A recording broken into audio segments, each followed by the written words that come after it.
everyone. Ready to dive into something you might not think is all that fascinating. We're going deep on priestly fashion in the Old Testament. Priestly fashion, huh? Yep. Not just like what they wore, Right. but why it mattered so much. Think of it like we're decoding a secret language Ooh, I like that. where every single thread and every color tells us a story. That's a great way to put it. Clothing can definitely be a really powerful way to communicate things like beliefs or status. Oh, yeah, totally. And in this case, what the priests wore in ancient Israel, it wasn't just about being functional. It was designed to show their sacred role, Right. and all the deep spiritual truths that they represented. Okay, so we're talking Exodus chapter 28. That's right. That's where God lays out all the instructions for how to make these garments. Yeah. And I've got to be honest, when I hear glory and for beauty, Mm-hmm. I kind of think about just outward appearances, Mm-hmm. maybe even a little bit superficial, to be honest. Yeah. But I'm sensing there's got to be something deeper here, right? Oh, absolutely. Right. You're right to think that in ancient Israel, glory wasn't about like vanity or anything like that. Mm-hmm. It was tied to God's presence, Okay. that awe-inspiring presence. I get you. A radiant quality. Right. And beauty was all about moral purity Okay.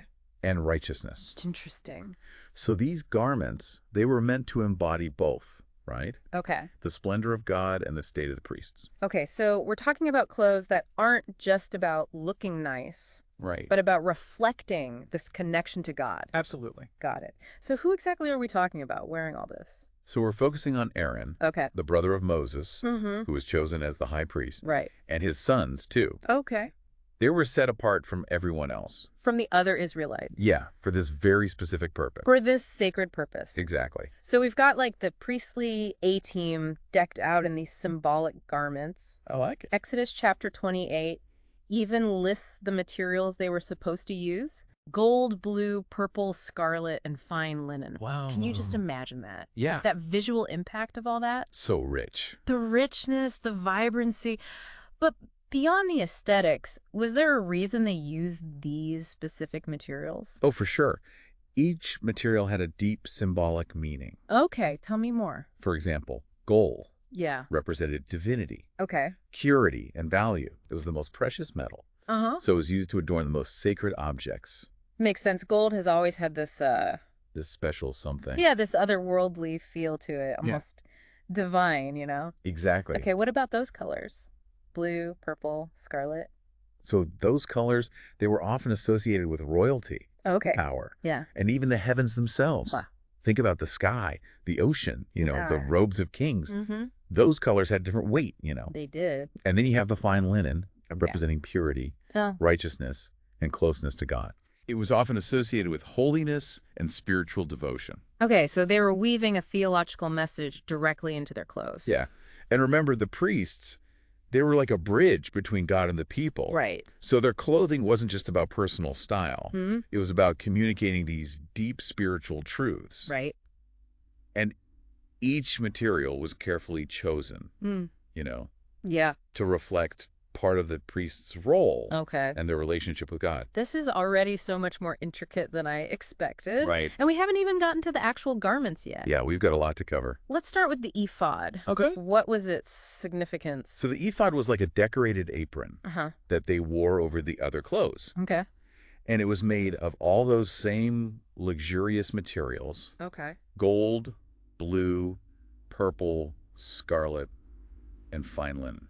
Wow. So already visually striking. Yeah.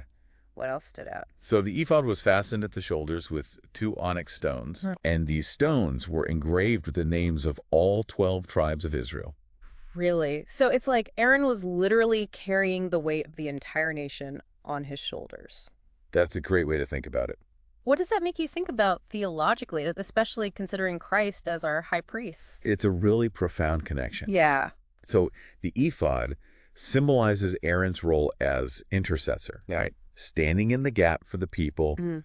pleading their case before God. Right. And yes, it definitely foreshadows Christ, right? Mhm. Bearing the burden of our sins and advocating for us before God. Okay. So the ephod is about the priest carrying the people. Right.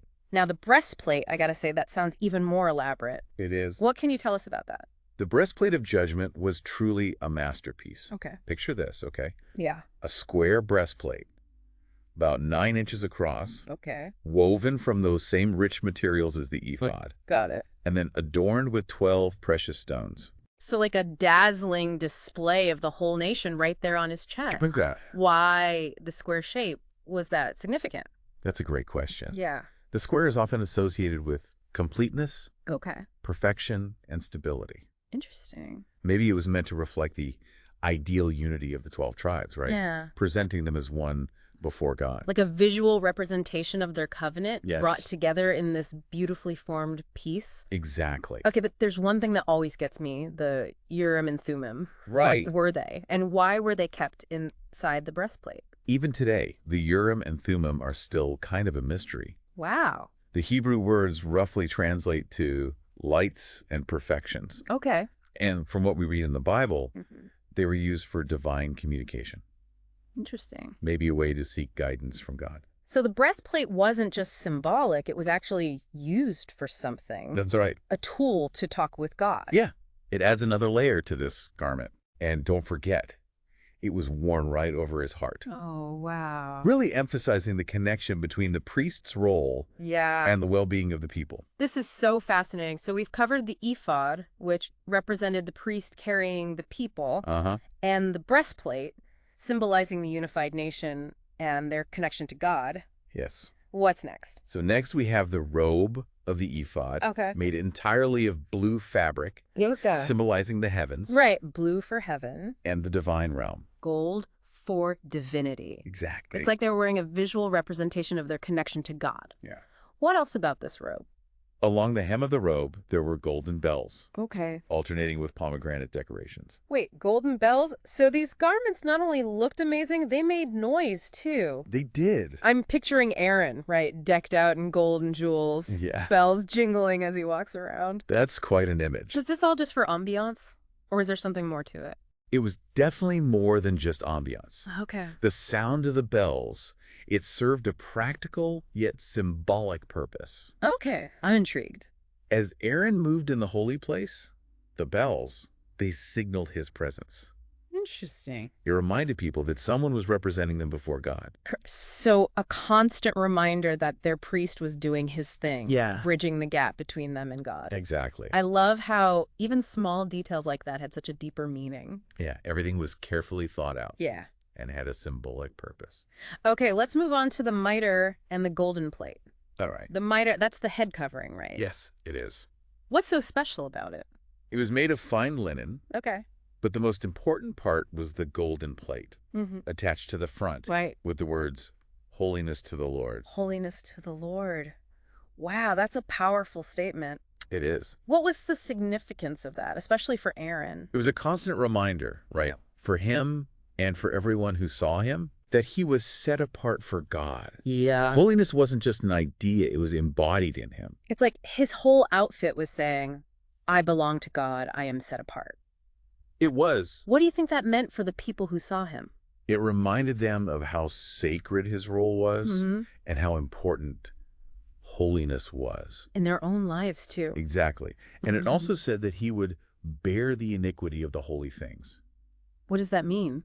It means he was not only representing their holiness, Oh, but also taking on responsibility for any issues with their offerings. that's a big responsibility. It was. But it shows how important being the high priest was. It does. He wasn't just a figurehead. Yeah. He was a leader, Yes, standing between God and his people. exactly. What about his sons? Did they get to wear all this amazing stuff too? They did, but not as elaborate as Aaron's. Okay. Their clothes were made for glory and beauty, too. So even though they weren't the high priest, Right. they were still considered sacred. So even though they weren't decked out in golden bells, Yeah. their clothing still reflected how holy their duties were. It's fascinating how much thought went into every detail. It is. It wasn't just about what worked, it was about the message, too. Right. It wasn't just function, but meaning. Exactly. And remember, these garments, they were made according to God's instructions. Right. He had a vision for how his priests should look, That's incredible. isn't it? We've barely scratched the surface of the symbolism and meaning behind these garments. I know, right? And it's clear that we're dealing with way more than just clothes. We are. It's like a visual language, this tapestry of beliefs woven into fabric and metal. It is a beautiful way to think about it. It reminds us that even everyday things can hold deep spiritual significance. Absolutely.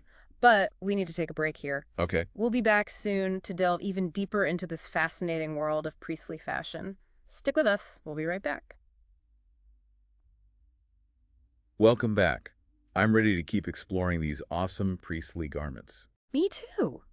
It's wild how much symbolism we've already found, from the colors and materials to those bells. I know, right? I feel like I'm learning a whole new language. It really is like a hidden language, revealing truths about God, the priests, and the Israelites. Right. And we've got so much more to uncover. Okay. Remember how we talked about every detail having a purpose? I do. It goes even deeper than we've seen so far. Okay, lead the way.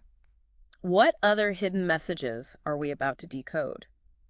Let's go back to the ephod for a second. Okay. We talked about those onyx stones on the shoulders, each one for a tribe of Israel. Yeah. But Exodus chapter 28 also mentions ouches and chains of gold. Ouches. What are those? Picture them like elaborate settings for the stones. Okay. Like a clasp or a bezel. Right. And then the chains of gold were attached to these ouches Got it. and fastened to the shoulder pieces of the ephod. So it wasn't just the stones. Right. It was how they were attached that mattered. Exactly. And all of this was done according to God's instructions. Right. Every little thing was meant to reflect his plan. I'm noticing a theme here. What's that? Intentionality. It's like a giant puzzle designed by God where everything fits perfectly into a bigger picture. It is. But why the chains and ouches? Was it just to make it look fancy? While they definitely added some bling, they also held symbolic meaning. Okay, I like where this is going. Now think about it. The chains connect the stones, representing the tribes, to the garment itself. So visually tying the 12 tribes to the priest, and the priest represents God, You got it. showing that connection, that covenant. Yes. It's a visual representation of the priest carrying the weight of the people. Right. Their names, their destinies, all linked to him. Wow. Okay, we've got the ephod with its stones and chains. What about the breastplate? Any hidden details there? Oh yeah, the breastplate is full of symbolism. We talked about those 12 stones, Right, one for each tribe. but there are also rings and chains attached to it. More rings and chains. Okay, I'm seeing a pattern here. You are. So these rings and chains were used to fasten the breastplate to the ephod. Okay. It was all very securely attached, nothing left to chance. But symbolically, what do you think those rings and chains represent? Well, think about what we've already learned. Okay. The breastplate symbolizes the people, and the ephod represents the priest carrying them. Right. What do the rings and chains binding them together tell us? It's like they're literally linked, inseparable. Right. A picture of the priest's duty and the people's need for him. Exactly. This also points to the relationship between Christ, our high priest, Okay. and the church. Okay. Just like the breastplate and ephod are bound together, Uh-huh. we are bound to Christ, Yeah. and he carries us. Wow, the connections keep coming. Okay, but those 12 stones on the breastplate, Yeah, each stone had a specific name and represented a tribe, right? that's right. What can you tell us about them? They were a mix of precious and semi-precious gems. Yeah. Stones like sardius, topaz, emerald, sapphire, diamond, amethyst, and jasper. So it wasn't just a random collection of pretty stones. Definitely not. Each one was chosen for a specific reason. But what do we actually know about the symbolism of these stones? That's where it gets a little tricky. The Bible doesn't give us a detailed explanation of what each stone meant. Oh, so we have to become detectives. Exactly. But we can look to other ancient sources for clues. Okay, what clues do we have? For example, the sardius, which was the first stone. Yeah. It was associated with courage and strength. Interesting. Some even believed it had protective powers. Could it represent the firstborn tribe, Reuben? Maybe. Or the tribe of Judah, known for its military strength. Makes sense. What about the topaz? The topaz was often linked to wisdom and clear thinking. Could that be a connection to the tribe of Levi? Possibly. They were the ones responsible for the priesthood. And teaching the law. Exactly. We could go through each stone and try to connect it to the tribe it represented, We could. but we have to remember these are just our interpretations. All right, we're still trying to fully understand this ancient language. It's still fascinating to consider all the possible meanings. Oh, for sure. It makes the breastplate, as a representation of the nation, even more meaningful. It does. It shows the diversity within the 12 tribes. Right. Each one unique, Yeah. but united before God. Okay, this is blowing my mind, but we need to move on. We've talked about the ephod and the breastplate. Yeah. What about that robe of the ephod? We mentioned the bells, Right. but was there anything else special about it? Well, the robe itself was all blue Right, representing heaven. and the divine realm. Uh-huh. But besides the bells and pomegranates, there's an interesting detail about the neckline. Okay. It mentions a binding of woven work around the hole at the top, Okay. comparing it to the opening of an habergeon. An habergeon, what is that? It's a type of armor. So it Oh, seems like the neckline was reinforced, probably to keep it from tearing. makes sense. You wouldn't want your robe ripping while you're performing important rituals. Exactly. But do you think there could be a symbolic meaning here too? Maybe something about strength and resilience. That's a great thought. The priest carried a lot of responsibility. So even practical details like this could have a deeper meaning. They did. Form and function, all in one. Okay, last but not least, the mitre and the golden plate. Right. With that inscription, holiness to the Lord. It's powerful, isn't it? It is. What deeper meaning can we find in that? It's a statement of who Aaron was Okay. and what he was supposed to do. It reminds me that he was set apart for God. Exactly. What do you think holiness meant in this context? Well, it's more than just looking the part, right? Yeah. It's about living your life according to God's will. Yes. So in ancient Israel, holiness meant being dedicated to God, Okay. separated from the ordinary. Interesting. It was about purity in your thoughts, words, and actions. Right. And for the priest, it meant showing God's character and doing his duties with respect. So it wasn't just about the clothes, it was about actually living that out. It was. And remember that part about Aaron bearing the iniquity of the holy things? I do. He was taking responsibility for any imperfections in the offerings. That's a huge responsibility. It was. And it shows how important his role was. He wasn't just going through the motions. He was. He was carrying the spiritual weight of the nation, You got it. trying to connect humanity and the divine.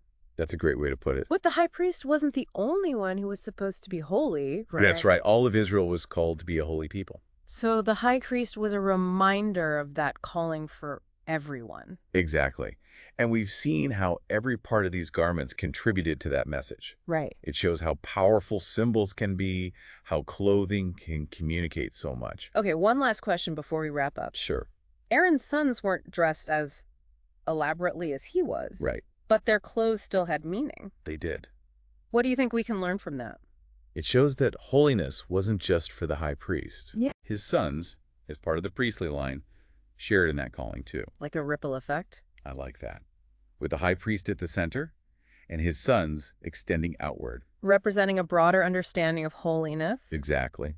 And they were all anointed and consecrated for their duties. It's like everything worked together. The oil, the clothes, the rituals, Yeah. all to create a change, both inside and And a out. transformation. Clothed in holiness, literally. Perfectly said. And this wasn't just for them. Okay. It was for the people they served, inspiring them and guiding them. So even though we don't have all the details about their clothes, Yeah. we can still see that they were important for communicating the message of holiness. Exactly. And remember, while the Bible gives these instructions for the priests, Mm-hmm. it also tells us that true holiness comes from within. Right. It's not about looking a certain way, but about having a heart aligned with God. Absolutely. But the clothes acted as a reminder of that internal transformation, Yes, they did. an outward expression of their calling. A beautiful example of the external reflecting the internal. This has been amazing. We've decoded so much and learned so much. I know, it's been a great journey. But we're going to have to stop here for now. Okay, We'll be back soon to finish our deep dive into priestly fashion. sounds good. And we'll leave you with some final questions to ponder. Stay tuned. Welcome back to our deep dive into priestly fashion. It's really amazing how something like clothing can have so much meaning, you know? Yeah, it is. We've been on quite a journey with these garments, exploring the symbolism, the materials, even the sounds. It's It really shows how much thought went into every single detail of how they were made. I'm definitely looking at clothes differently now. I bet every stitch, every little thing could be telling us a story. Right. But before we wrap up, I've got one more question. Okay, shoot. We've talked a lot about the spiritual side of these priestly garments, the symbolism, Mm-hmm. but did they actually serve a practical purpose? Did they actually help the priests do their jobs? That's a good question. And the answer is yes, they did, in some ways. Okay, how so? Well, think about those bells on the robe. Oh, yeah. That wasn't just for looks. Right. That sound had a practical use, signaling that the priest was there Okay. as he moved around the holy place. Right. Like a subtle way of reminding the people, hey, the priest is here, doing his thing, connecting you to God. Exactly. And remember that reinforced neckline on the robe? Yeah, to keep it from ripping. That was probably to make it last longer, Right. So it could withstand the wear and tear of all those rituals. Exactly. So built for both. Durability and spiritual significance. Right. Ancient Israelite workwear, but with a divine touch. Okay, I like that. But even those practical things, they were still symbolic too. Right. Remember how we talk about that reinforced neckline maybe representing the strength of the priest? I do. The resilience they needed. It's amazing how everything is connected, form, function, and symbolism, all woven together. It really is. Okay, so we've covered a lot. The who, what, and why of these priestly clothes. Mm-hmm. But before we go, I want to leave our listeners with something to think about. All right, I'm listening. We've seen how clothing in ancient Israel was so meaningful, right? Yeah. Reflecting beliefs, roles, spiritual connections. So how about us? How does what we wear today reflect our own values, beliefs, or roles in society? Do our clothes still tell a story? That's a great question to think about. Mm-hmm. We often just think about clothes as personal taste. Or trends. Right, exactly. But if we look closer, maybe our choices tell us something deeper about who we are. They could, yeah. What matters to us? Maybe it's the brands we buy or the colors we like. Oh, right. Or even how we cover or reveal our bodies. Yeah, we're all sending a message, whether we realize it or not. That's true. And if we're more aware of those choices, we can use clothing as a tool to express ourselves, connect with others, even start conversations about important things. Like those priests, using clothes to tell a story, make a statement, maybe even inspire change. I like that. So, next time you get dressed, take a minute to think about it. Okay. What are your clothes saying about you? What message are you sending? Yeah. And how can you use that to make a difference? That's great advice. Thanks for joining us on this deep dive into the surprisingly fascinating world of priestly fashion. It was my pleasure. Until next time, keep exploring, keep questioning, and remember there's always something new to discover, even in the little things. See you next time.